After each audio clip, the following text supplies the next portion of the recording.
I love that song. God is still working.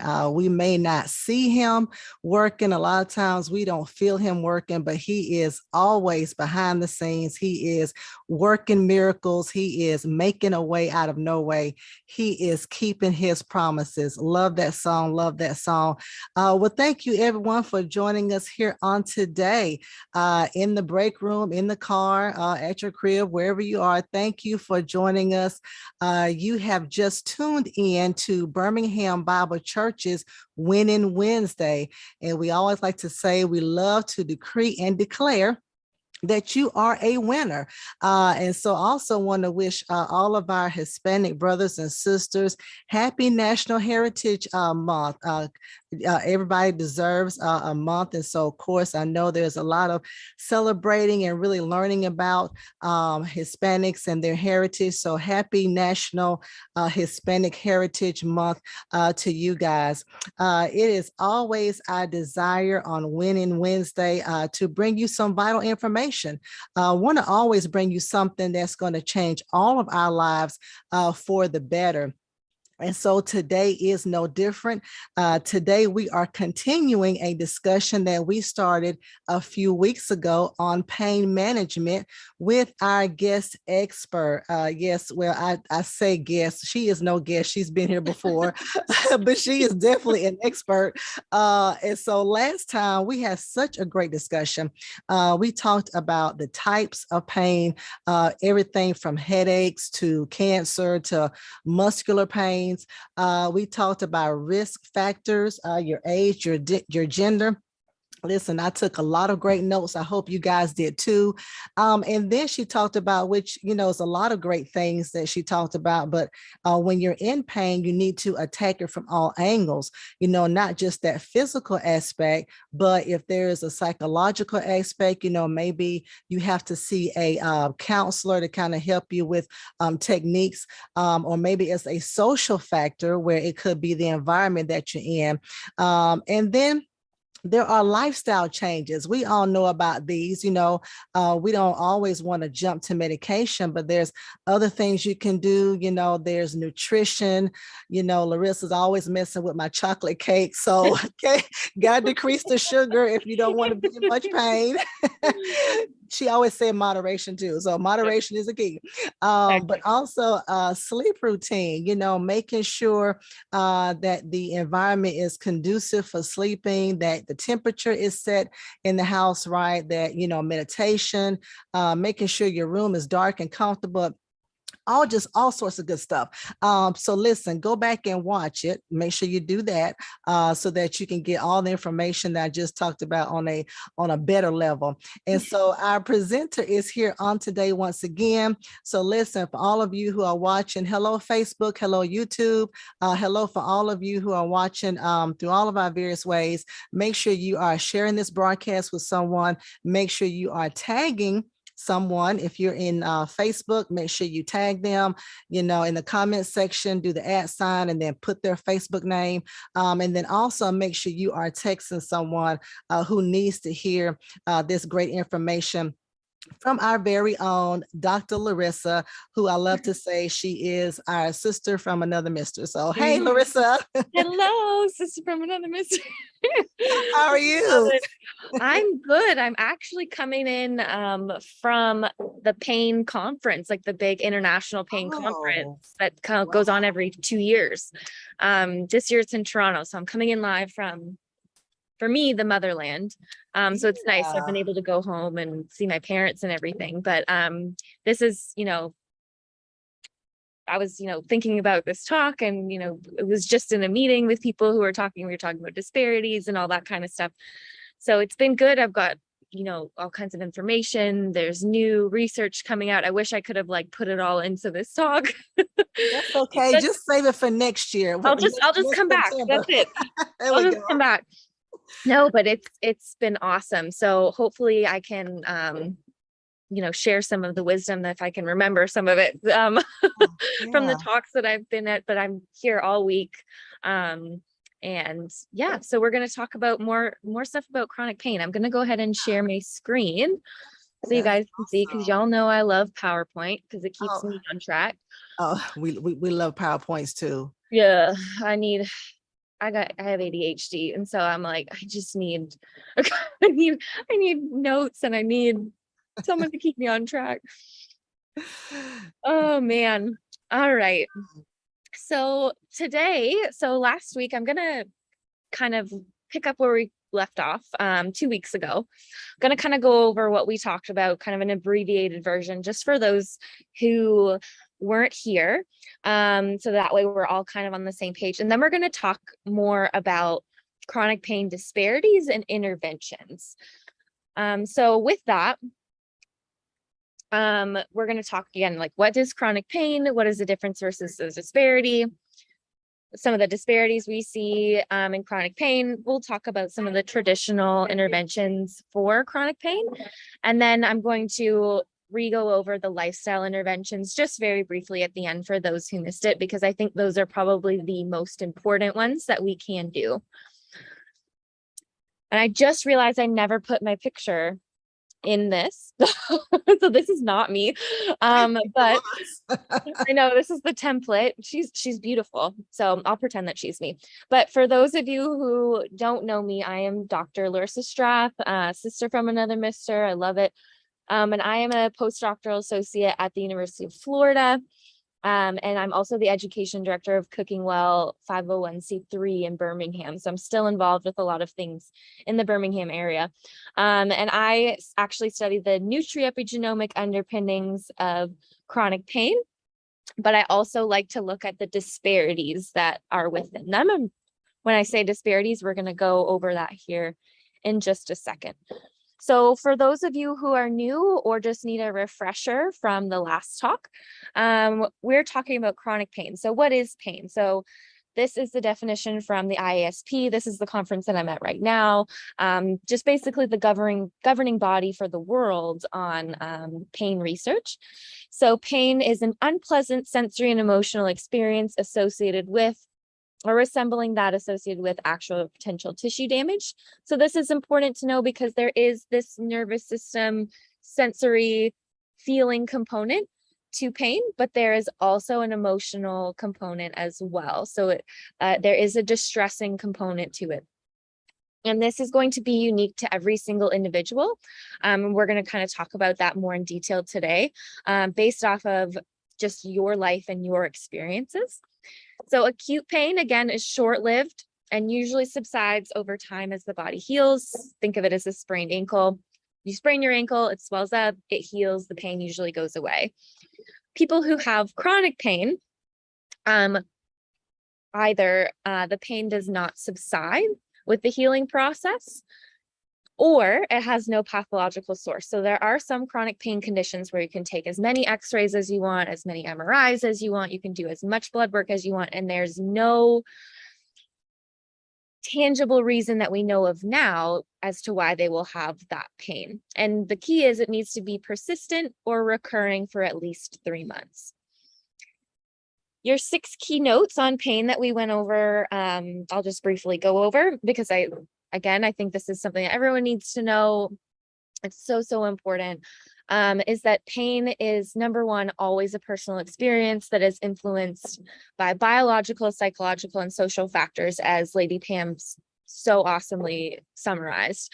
Pain and nociception are different phenomena. So this is kind of more on a molecular level. Pain cannot be inferred solely from activity in sensory neurons because there is that emotional component. There is a distressing component to it.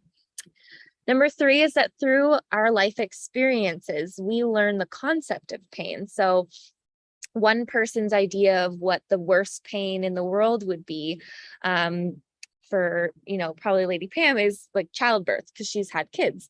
I have not had kids.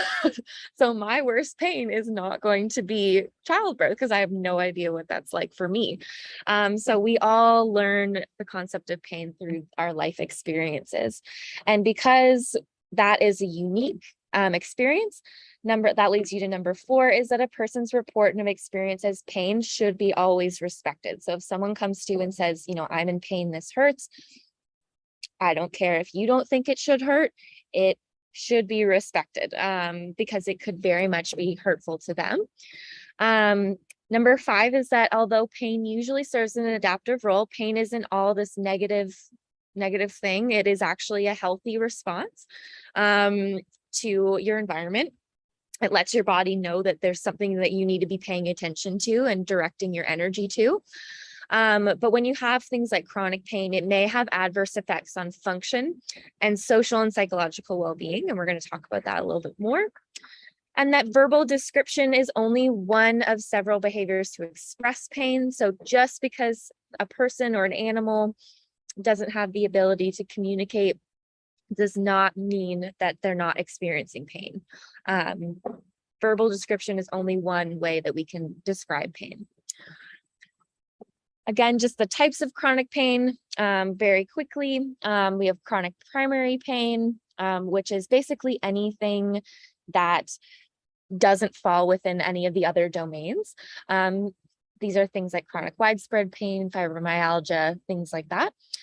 Those are usually the things that don't have necessarily a pathological cause. Then you've got chronic cancer pain. So this usually comes about from either the cancer itself or the treatments for cancer, chemotherapy or radiation. Chronic post-surgical and post-traumatic pain is pretty obvious. So post-surgery, or you have some kind of injury that just doesn't subside with the normal healing process.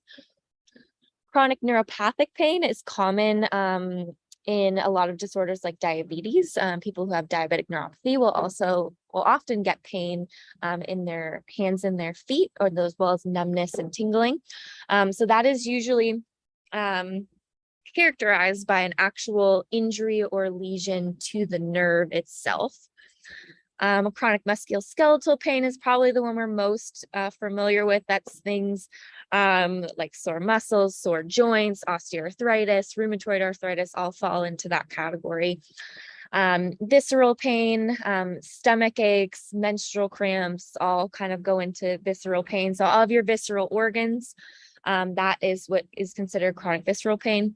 And then the most common form of a chronic pain condition is actually headache and orofacial pain. So this is the number one reason why people go to the doctor, followed by chronic low back pain, is chronic headache and chronic low back pain. Those are the two number one reasons people seek medical attention, not just in the pain sphere, but in the entire medical sphere. So chronic headache, chronic migraine, orofacial pain basically means anything surrounding the face. So things like cluster headaches that you can get behind your eyes, TMJ of your jaw, trigeminal neuralgia of like the nerve, all that kind of goes right into this chronic headache and orofacial pain, and it is the most common.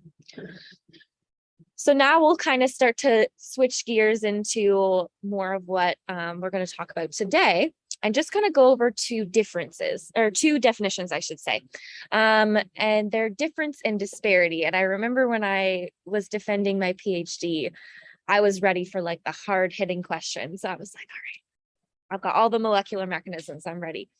And one of the questions that my committee member asked me was, what is the difference between a difference and a disparity? And I remember I was standing there just like, I know this, but I don't know how to put this in words. And so I always make sure now that I define them before moving on.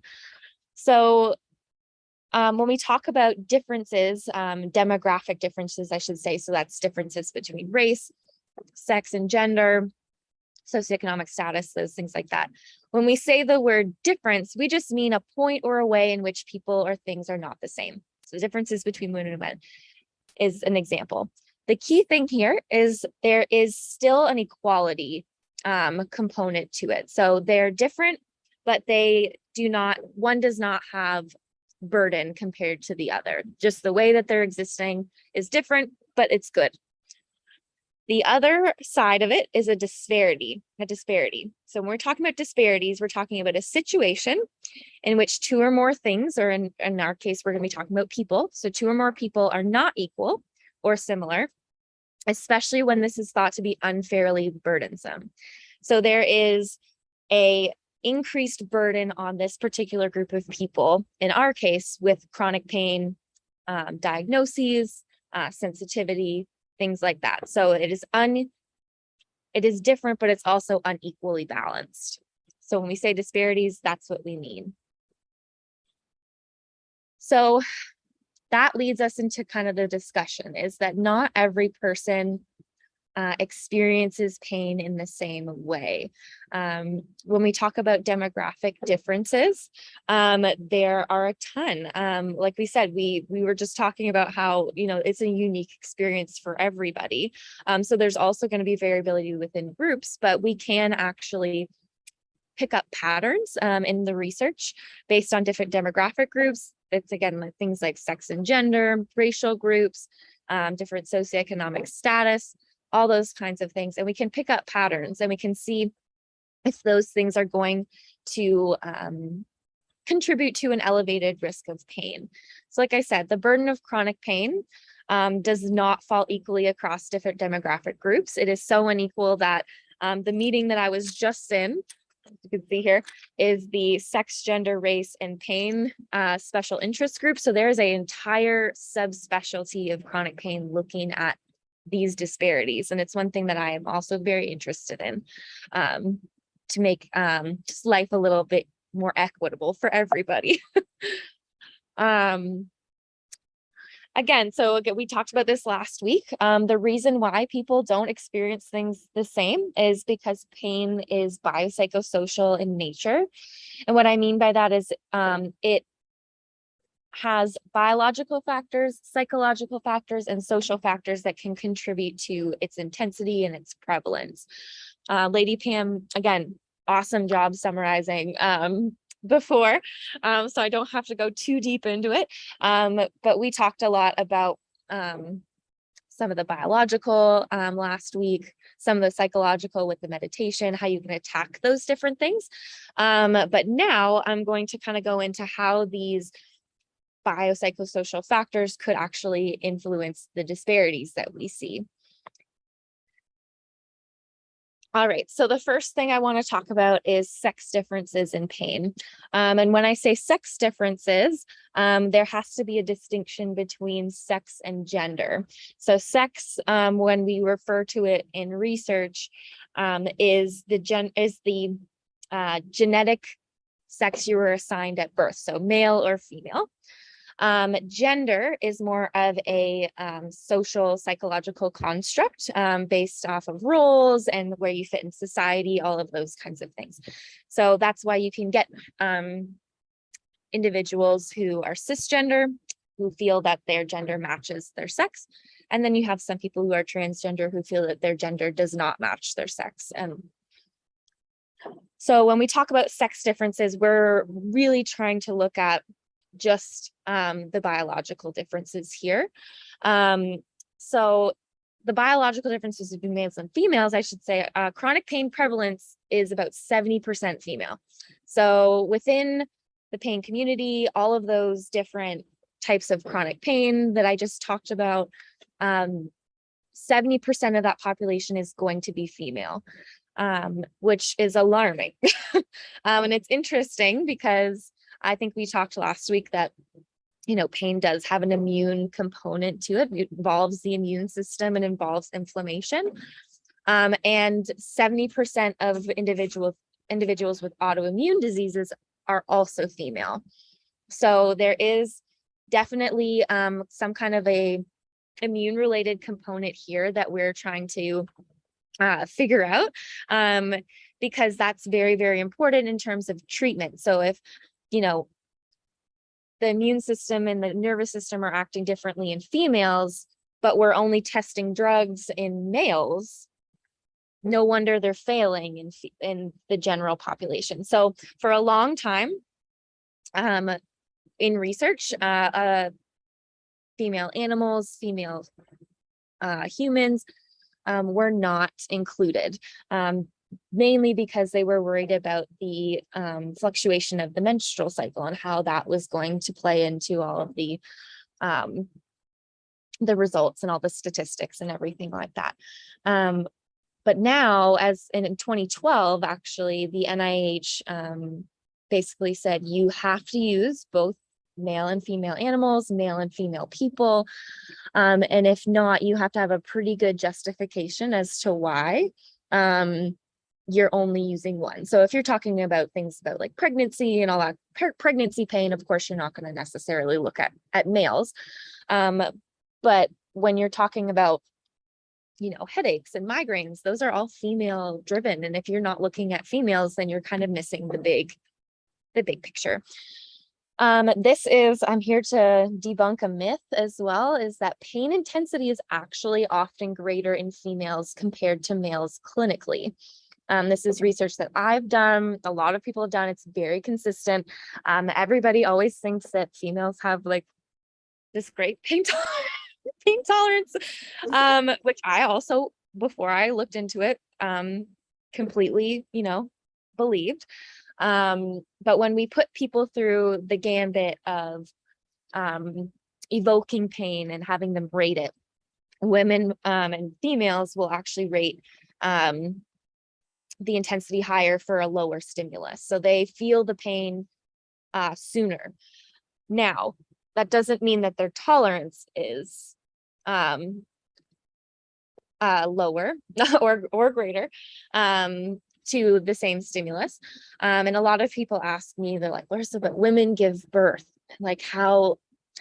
And I'm like, we don't really have a choice in the matter. It's something you have to do. And so when you start looking at things like coping strategies and tolerance, that's where things start to differ between males and females, and just the ability to kind of like seek help, ask for help, ask for pain relievers, ask for all those things. Women are generally better at that. Probably because we've had to be better at it, because we're in a lot of pain, just, me every month. And then also when you are giving childbirth. So interestingly enough, though, there is some research that is coming out that I literally just heard about today, that I hopefully will do a good job explaining, about pain memory, is that females don't have as good of a pain memory as males do. So females will remember that it's painful, but we won't really remember how painful. We know it was painful, but we don't really remember the sensation. Whereas males, they really remember the sensation. And there's thought to be an evolutionary benefit to that, because if women had children and it was the most excruciating thing ever, and they remembered it for the rest of their life and it was burned into their brain, that would be the end of the human race, because we would not be having kids anymore. Whereas historically, men went out and they did things that involved a lot of hunting, gathering, all that kind of stuff, and they would injure themselves. So they need to remember, I need to not do this next time because that really hurt. I need to make an adjustment to my life because that really hurt. So that's one thing that I thought was super interesting. So they see that across species. So we see that in mice and rats. We see it in dogs and cats. We see it in humans, with females having this kind of dampened pain memory, which I thought was really, really cool. The other thing is pain dismissal. We talked about this last week. So when you go to the doctor and you're telling the doctor, I'm in so much pain, and the doctor kind of goes, yeah, well, whatever. It's just your lot in life. Pain dismissal is much higher in women, because it is just assumed that it is normal for us to be in pain when it is not. We, are assumed to have these great pain tolerances when we, in the literature, actually feel greater intensities to the same stimulus. So when you go to the doctor, make sure to press them a little bit and be like, you know what, especially if you're a female, I really am in pain. I really would like my options. And then if the doctor is not satisfactory to you, I would get a new doctor. We're seeing the same thing. I mean, even in research, I was having a conversation with my friend who does work in cesarean section pain, and he was presenting a poster, and all these women were coming up and wanting to hear all this information, but then all of these men were just walking by and we don't want to hear it. So it's a very large problem within society and within research that is getting better. Like I said, we just got out of this special interest group, and there was about 100 people in there. We were crammed in this tiny room, and we're committed to figuring out how can we make this better? How can we make this disparity go away? Hey, Dr. Larissa, Mhm. I had a question. So, would you attribute that to, because a lot of times when women are hurting, and I had a conversation with a friend of mine, a lot of times we just, unless it's just really bad, we just kind of push through. We Yep. just kind of keep going like, I know I got this headache, but I really need to go to work, or I Yep. need to go, whatever, take the kids, pick up the kids, or do house stuff. Is that kind of some contribution to it as well? We just kind of Yeah. ignore it because we got to go. We got stuff to do. Yeah, and that starts to get into the gender side of things, Okay. and gender role expectations.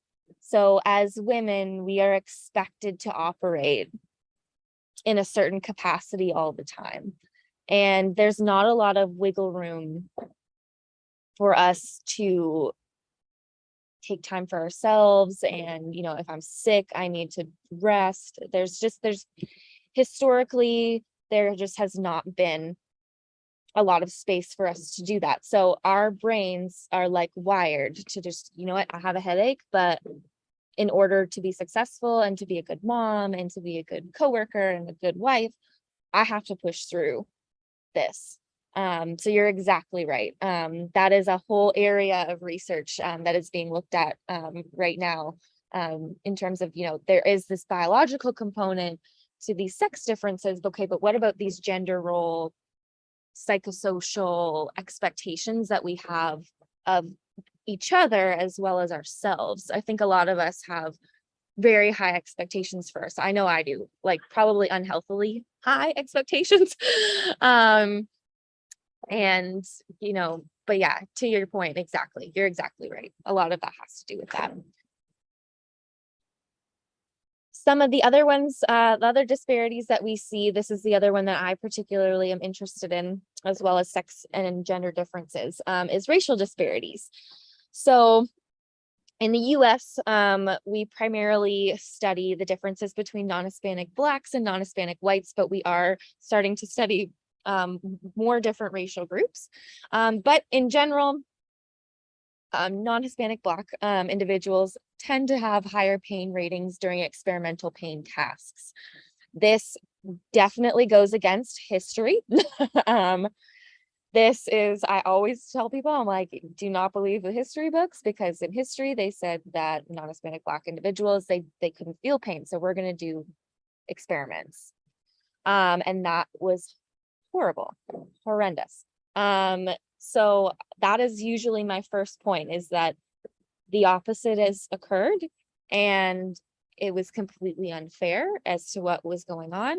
And we need to respect the fact that non-Hispanic Black individuals are experiencing greater pain severity, possibly to the same stimulus. And we need to take that seriously. Because non-Hispanic Black individuals are also more likely to have greater physical and psychological impacts because of their pain. So these are things like not being able to get groceries, to play with your grandkids, psychologically, depression, anxiety, social strains on family and friends and community partners. There's a greater risk to that. And then on top of that, which is, again, this is, I'm interested in a talk, because we're going to go actually talk about this after this talk, is non-Hispanic Black individuals are at risk for undertreatment for pain compared to non-Hispanic whites. So when you look at treatment modalities, for example, for knee osteoarthritis, usually the gold standard is to get a knee replacement. Non-Hispanic Black individuals are getting knee replacements at a much lower rate than non-Hispanic white individuals for, a variety of reasons. But one big one is dismissal and unconscious bias by a lot of physicians. So that is a real thing.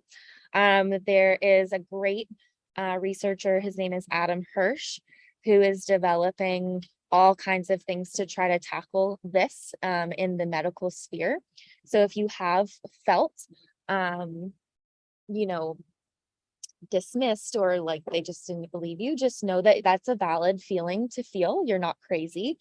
Again, I would seek another doctor who maybe has a little bit less of the unconscious bias there, who will take you seriously, because your pain is serious and it is valid, and the experiences that you've had up until that point deserve to be heard.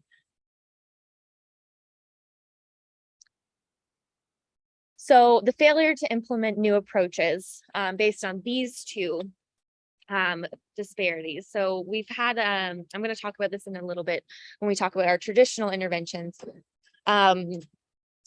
is the failure to implement new approaches may be attributed to the historical reliance on male animals. Like I said, we've only really looked at males because we decided that they were the easiest to look at, and a non-Hispanic white clinical participant group to model a condition with a non-Hispanic Black female-centric clinical presentation. So in the past, we've had all this research done on male animals and white individuals, and then we try to roll it out into real life when the clinical presentation of the condition is not what you have been testing your solutions on. And we've had an overwhelming amount of failure when it comes to these solutions, because there's been this lack of inclusivity in research, and it's changing. It's getting a lot better. So don't lose heart. But historically, that's basically what has been happening. Another one that another disparity we can talk about is age. So this one is a little bit more obvious. So like I said earlier, about 20 to 30% of people in the United States experience chronic pain. But the percentage of adults age 65 and older, the percentage that are experiencing chronic pain is about 60 to 75%. So as we age, we experience more pain. It becomes more prevalent.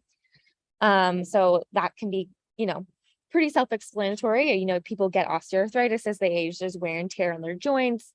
Cancer is more prevalent as people age. The body is starting to wear down. However, there is also some changes we're learning within the nervous system that can make the same stimulus feel more intense than if you were 20 years younger. In addition, so if a person is 18 and diagnosed with a chronic pain condition, their pain often does not get better with age. It only tends to get worse. It gets more intense and it gets more prevalent and more debilitating as that person ages. And the last one that I just want to hit on in terms of disparities that we see is socioeconomic status. So people with lower socioeconomic status report more chronic pain. So socioeconomic status is made up of 3 categories. So it's income, education, and employment.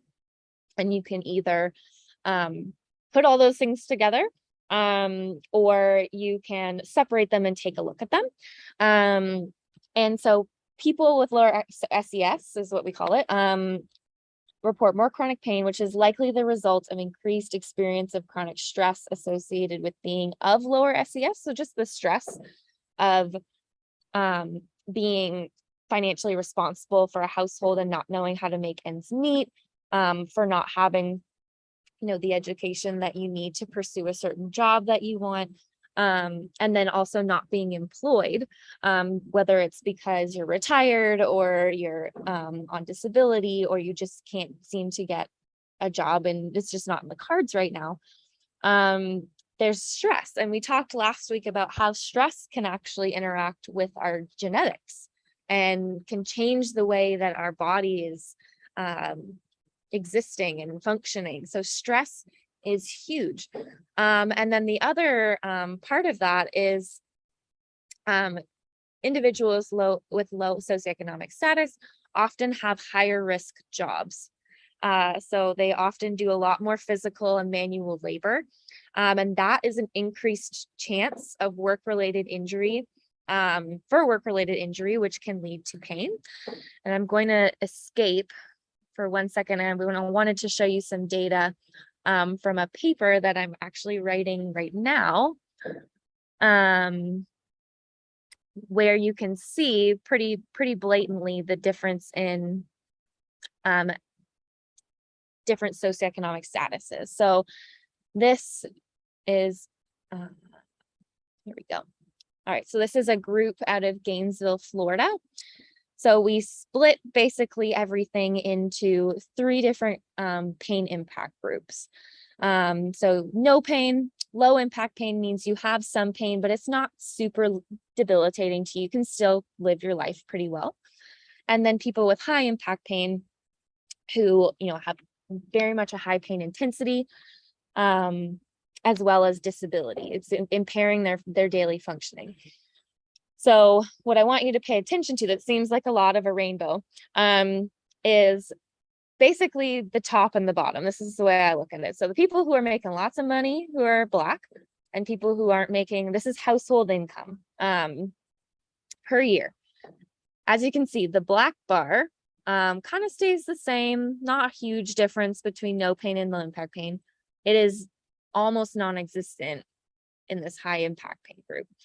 Whereas when you look at this red, it just exponentially increases the amount of people who are having high impact chronic pain compared to low impact versus no pain based off of just income.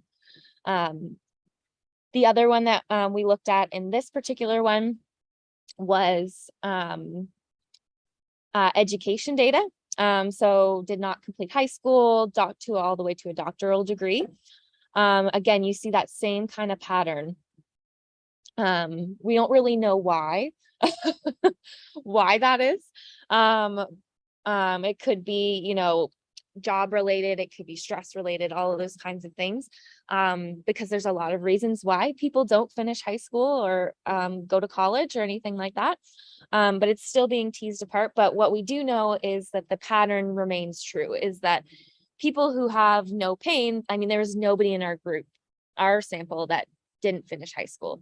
Whereas people who have high impact pain, there was a lot more of them that did not finish high school. And there were no doctoral degrees in the high impact pain. So again, another avenue for research. I unfortunately don't have a ton of answers at the moment. We've got some speculation. But I think those graphs kind of show kind of the problem with socioeconomic status that we have. Right, so let me put this back up. All right. So like I said before, the failure to implement these new approaches may be attributed to the historical reliance on male animals and non-Hispanic white clinical participants. As well, this could be the exclusion of people who have lower socioeconomic status, who can't take off work during the day to come participate in our research studies. People who are not working because their chronic pain is advanced so far that they have to take disability leave, so they can't physically get to us. So we as a community, as the research community, need to work with the public in order to make this more equitable so we can get our treatments. So our traditional treatments for chronic pain have advanced, but the prominent management methods are still largely based along four main drugs, I should say. So the opium poppy, which is where we get opioids from, is the gold standard for pain care. We have run into a problem, especially in North America, with opioids.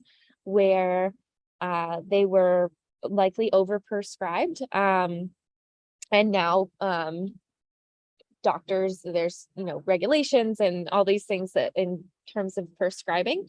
However, that has very much affected the chronic pain community because these individuals really do need opioids. And they might, and you hear stories all the time of, people have been managing their pain, been really strict about their drugs. They're not showing any kind of addictive potential or dependence on these drugs. They're taking them as prescribed and they've been on them for 20 years.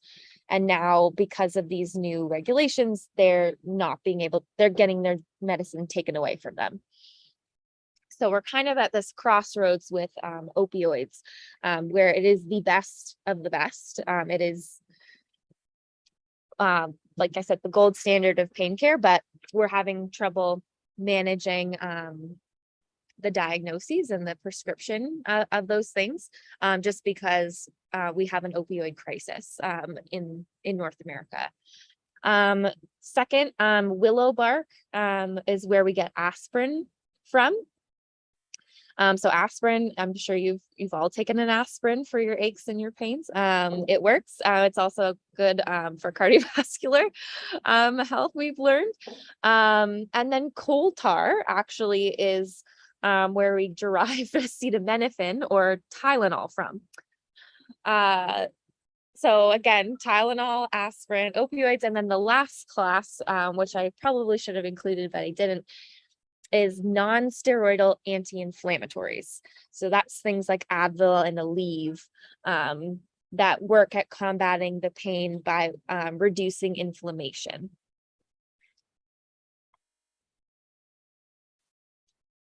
All right, so in the couple minutes that I have left, I just wanted to go over again the lifestyle changes we can make just briefly, because again, that's my thing. Because these are things, I mean, it does take a while to see your doctor and figure out what medications might work for you if you so choose to go that route.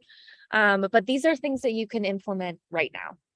They're very tangible, very easy. So I just wanted to remind you again that diet, I'm biased, this is what I researched, but diet plays a huge role in your pain experience. It can increase inflammation, it can affect your genetics, it can affect all that kind of stuff that we've talked about. So if you have chronic pain, I want you to eat more of these. So these are things like fruits and vegetables. They naturally are low, they have a low glycemic index. If you're not sure what a glycemic index is, a quick Google search will pull up the whole list of the glycemic index. And what you want to do is you want to pick the foods that have the lowest number on that list. So other low glycemic carbohydrates are going to be things like sweet potatoes. And then high glycemic are going to be things like table sugar, white flour. They're metabolized very, very, very fast, and you get this spike in your blood sugar, basically, is what happens. You want to keep eating your healthy fats, such as your omega-3s. There's actually some clinical trials right now for omega-3 supplementation as an actual pain treatment, as opposed to like traditional pharmaceuticals. So that's really cool. A lot of lean protein, because you want it to be lean, because a lot of meat does have those unhealthy fats that can contribute to the pain experience. And then your alliums, so things like garlic, onion, chives, shallots, herbs, and spices, they have a lot of compounds in there that are antioxidants that are great. And so if you have chronic pain, I also want you to eat less of these. So things like MSG, yeast extract, aged cheeses, saturated fat, and refined carbs. Again, with our exercise, we want to get out and exercise. So individuals suffering from chronic pain can enjoy a number of benefits of physical activity and exercise. And it reduces pain by building muscle strength and flexibility, reducing fatigue, reducing pain sensitivity, and reducing inflammation. And I'm going over this briefly. This is just a plug for you to go watch the last the last one. So again, physical activity is anything that gets your body moving. Each week, adults need 150 minutes of moderate intensity physical activity and at least 2 days of muscle strengthening activity. So if you break it down, that's about 20 to 30 minutes a day. So it's not that bad to take 20 or 30 minutes to invest in yourself, which is the way I look at it. I literally will put it in my calendar so that nobody can schedule anything. I schedule it like a meeting and I treat it like a meeting. Again, sleep. A lot of individuals with chronic pain have difficulty sleeping, and frequent nighttime wakings is the most common. Go ahead and screenshot this slide if you haven't already. With about sleep hygiene. My sleep hygiene this week is awful because I'm in a hotel and it is, you're up late at night, and I woke up this morning with a headache, so I can speak to this. Be consistent, go to bed at the same time each night and get up the same time each morning, including on the weekends. Again, moderation. Do as I say, not as I do, as I stay up till 1 a.m. with colleagues talking about science. But try and be consistent and also give yourself grace, because we are humans and we are social. And if you do find that you're out late one night, that's okay. But just make sure you try to be as consistent as you can. And then also do the following, making sure your room is dark and relaxing. Leave your phone outside of your room. Avoid super big meals, caffeine, or alcohol before bedtime, because they can make you want to wake up. And then going back, getting exercise will help you actually fall asleep easily and stay asleep at night. And then last, we talked about meditation. So there's some studies that have been showing that meditation has lessened chronic pain and stress for a lot of people, and it can work for anybody. So meditation, in this sense, refers to being mindful of your inner processes. So taking the time to invest in yourself and look inward as opposed to the external. And yeah, so these are some of those resources I put last time. Again, the ISP website is isp.pain-pain.org. Because we are in the middle of a conference, if you go to the Pain Research Forum, which is the one down here, they are live tweeting, they are providing live updates of all of the new research. If this is something that you're interested in, and you're interested in following what's been going on in Toronto, you can log on to Twitter and look at ISP Pain, look for the hashtag ISP 2022. Everything is kind of being logged with that hashtag. It's going to be literally all the newest, the newest of the new stuff that we know. And then, as always, this is my information. I'm a part of the Pain Research and Intervention Center of Excellence at UF, or PRICE. If you're interested in signing up for studies, we have an electronic consent form on there, and you can add your name to the registry. And then also the Center for Addiction and Pain Prevention and Intervention, or CAPI, and that's involved at UAB. And they also have on their website an electronic consent form where you can add your list and your contact information if you're interested in participating in studies. And then finally, of course, my Instagram is just Dr. Larissa Strath. And yeah, so that's all I've got today. I hope that it was, enlightening. And I hope that it can give us a perspective to where, when people are telling us about their pain experience, that just because I would experience it one way does not mean that somebody else is going to experience it another way, for a variety of different reasons. Just personal experience, as well as these different demographic factors that are unfortunately a part of life. So with that, I will stop sharing my screen and turn the mic back to Lady Pam.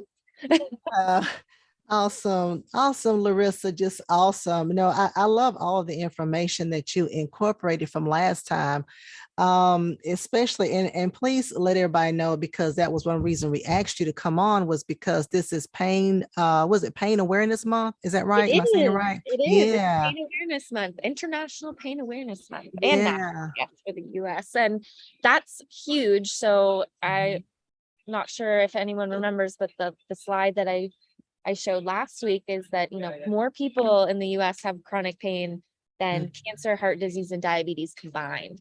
But Mm-hmm. there's just not a lot of dialogue around it. And the research is fairly new.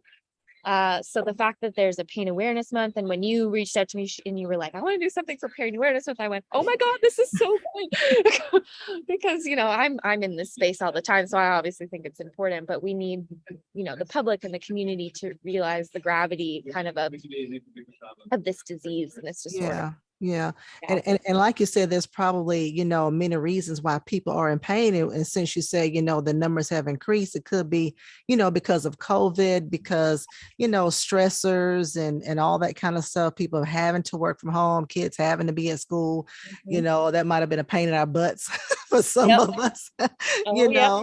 Yeah, yeah. And Yeah. so, So yeah. yeah, so long COVID, people who have long COVID, that's actually been another topic of discussion here is chronic pain with Mm, long COVID. So one of your long lasting symptoms beyond the COVID infection is this kind of chronic widespread pain that kind of looks like fibromyalgia.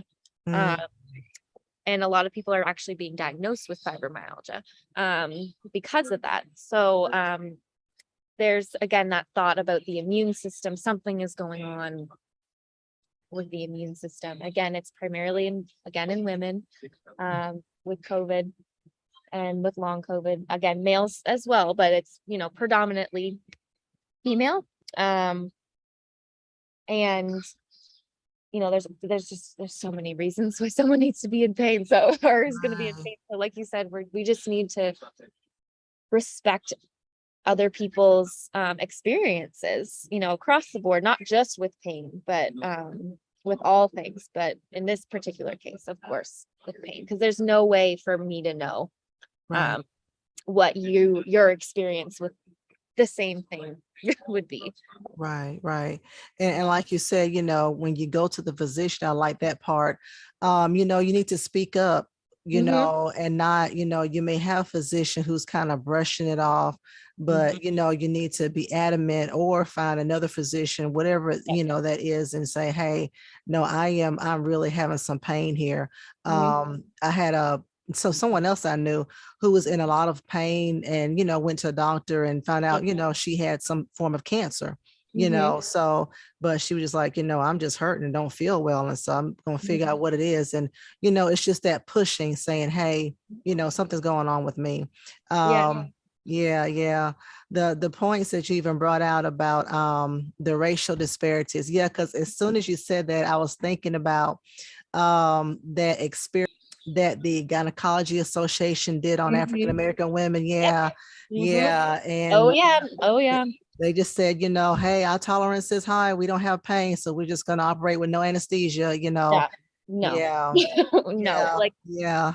yeah, we were just in this special interest group, and we just actually talked about that experiment, Wow. how it was Yeah. like, what were they Wow.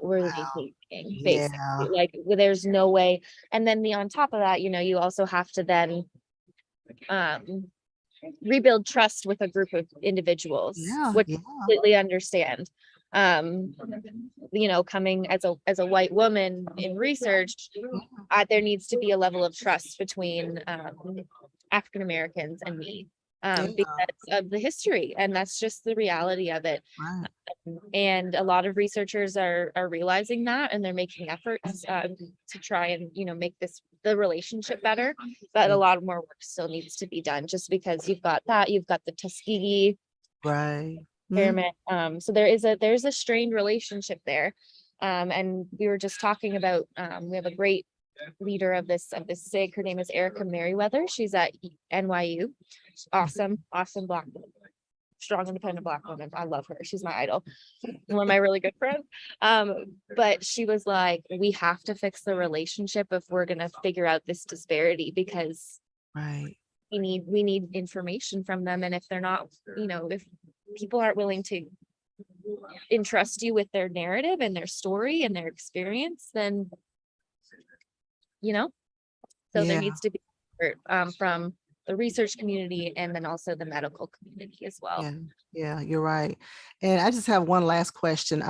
Is there any, and maybe you did say it, is there any genetic links to, let's say pain tolerance? So let's say, for example, if my great grandmother, had a high tolerance for pain, and then my grandmother, my mom, am I getting those genetic factors that say, hey, I have a high tolerance for pain as well? I mean, I know there's, environmental and there's social, that kind of stuff. So I know, you have a lot of factors, but any research like that?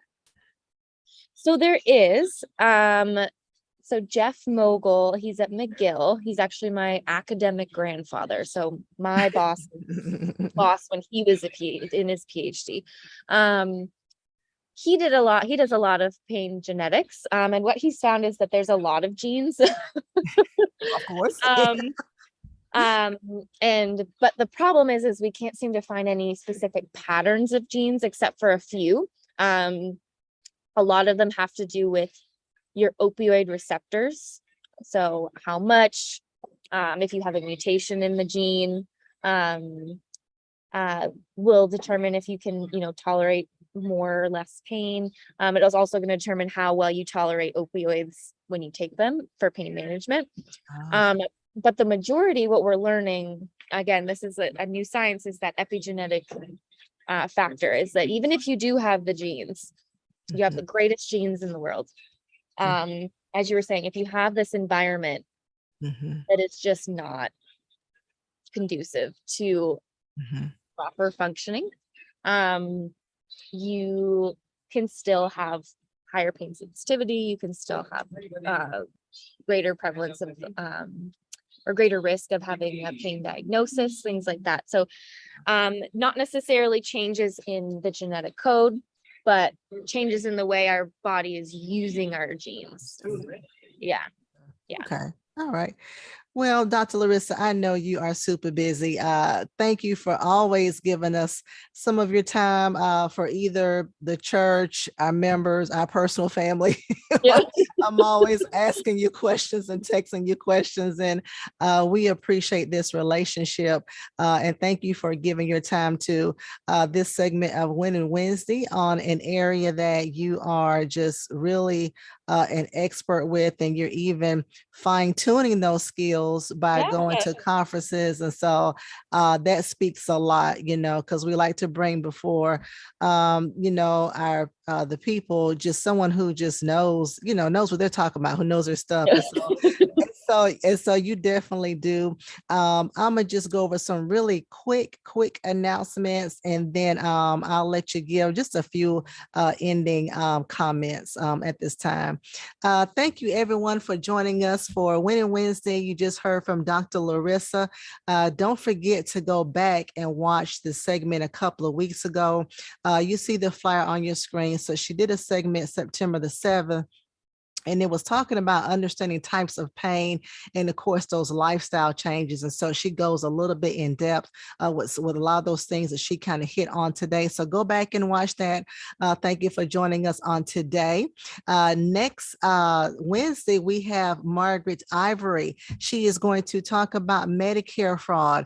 And listen, don't turn your ears off to Medicare fraud, because when she presented last time, she talked even some about some things that even with insurance fraud. So it's things that everyone needs to know. If you have parents or relatives who have Medicare, you can also be on the lookout for them as well. So join us next Wednesday as we talk about Medicare fraud. Same bat time, same bat channel. So we see you again at 12 noon. Don't forget our prayer room call. We have that every Monday, Wednesday, and Friday at 6 a.m. Central Standard Time. That number is 727-731-0433. For those of you who are a part of our small groups, we've been having those every Saturday. Please make a mental note. Please mark your calendars that we will not be meeting for 2 weeks. So we're not meeting this Saturday, and we're not meeting next Saturday. So we will send you guys some reminders, and we will continue continue the discussion on life healing's choices. Please stay tuned. This Saturday, we have several private Facebook groups that are going on. The one this Saturday is our Timothy class group. This group will help you learn how to study and to possibly teach the Bible. So we're going to upload a video in that Facebook group this Saturday. Also, we've uploaded videos throughout this month, and one has been for our singles, and then another one has been for our married couples. So it's quite a few email addresses, but listen, if you need more information, just remember singles@bhambc.org. Send an email to singles@bhambc.org. Married couples, same thing, married couples@bhambc.org. And then if you want to be a part of the Timothy group, it is timothyclass@bhambc.org. Send us an email to that. We also have our last final group, which is our financial group. Please send us an email at finance@bhambc.org. That is finance@bhambc.org to make sure that you're looking at all of the videos that we upload from financial experts. On this past Sunday, we honored our very own Kiki. She is getting married, and so we are excited about that. Listen, we want to bless her in a mighty way. So we had a shower for her this past Sunday. If you've forgotten or left the gift at home, listen, Cash App her. It's $KI38. So $KI38, so that you can bless her in a mighty way, her and Maurice, as they get ready to start their new life together. Don't forget, there's various ways that we are able to spread the word, spread the gospel to all of the uttermost parts of the world. And so listen to Pastor Mason all the time. You can go to oneplace.com. Then you could do a search for his name, Dr. James H. Mason III, and then you can listen to him any time of the day. There's also some podcasts that are available. They are on your screen, but they are also on our website at bhambc.org. That's bhambc.org. 6 different podcasts are listed. They are iTunes, Stitcher, TuneIn, iHeartRadio, Spotify, and Google Podcasts. And that is actually Monday through Friday. So you can hear on oneplace.com, you can hear him Monday through Friday. On Sundays, we have the opportunity to be able to go into the South African region and actually be listened to by over 185,000 people. And so that's awesome as well. If you want to listen to this broadcast, which is on Sundays from 10:30 to 11, you can go to either Instagram, Twitter, or Facebook. Their handle is EFM Radio _. So EFM Radio _. And then you can also listen to him on Sundays. Very important, I believe it's the last announcement. Listen, to receive text messages so that you can get reminders of what's going on. When the Winning Wednesday was coming up, a lot of you got reminders. Hey, we're live now. Reminders are important. Calendars are important. And so this is a great way to keep you.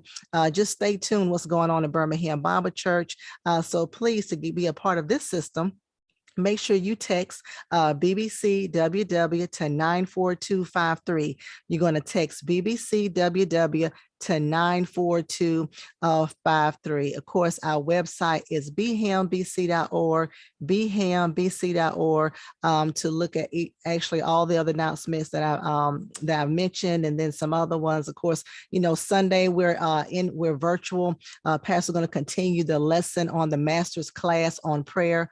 We're in the middle of that series. Great time. We are finishing up the hardest part of the master's of the Lord's Prayer, or the disciples' prayer, or the model's prayer, which is of course forgiveness, dealing with forgiveness. And so listen, you don't want to miss that this Sunday, of course, at 11 o'clock Central Standard Time. That's all I have. Larissa, thank you so much again for joining us, taking time from the conference to talk to us. It's all good. I think I just sent you the screenshot. just got like the notification that was what my next talk was on my little agenda, and it said I see it. the genesis of the unequal burden of pain, a selective review examining social inequities and unheard voices. So Wow. should be good, and just literally kind of leading what we just talked off of what we just talked Right. about. So I'm excited. Yeah. Yeah. Take So a lot of notes so you I can talk will. about it next Yeah, time. exactly. I'll come back and be like, this is what I learned. I can tell you all hot off the presses. Yeah, yeah. When I was a practicing therapist, as soon as we went to a conference, we had to come back and present it to everybody else. So Yep. that's what you got to do. You got to present it to all of us. So, Oh yeah.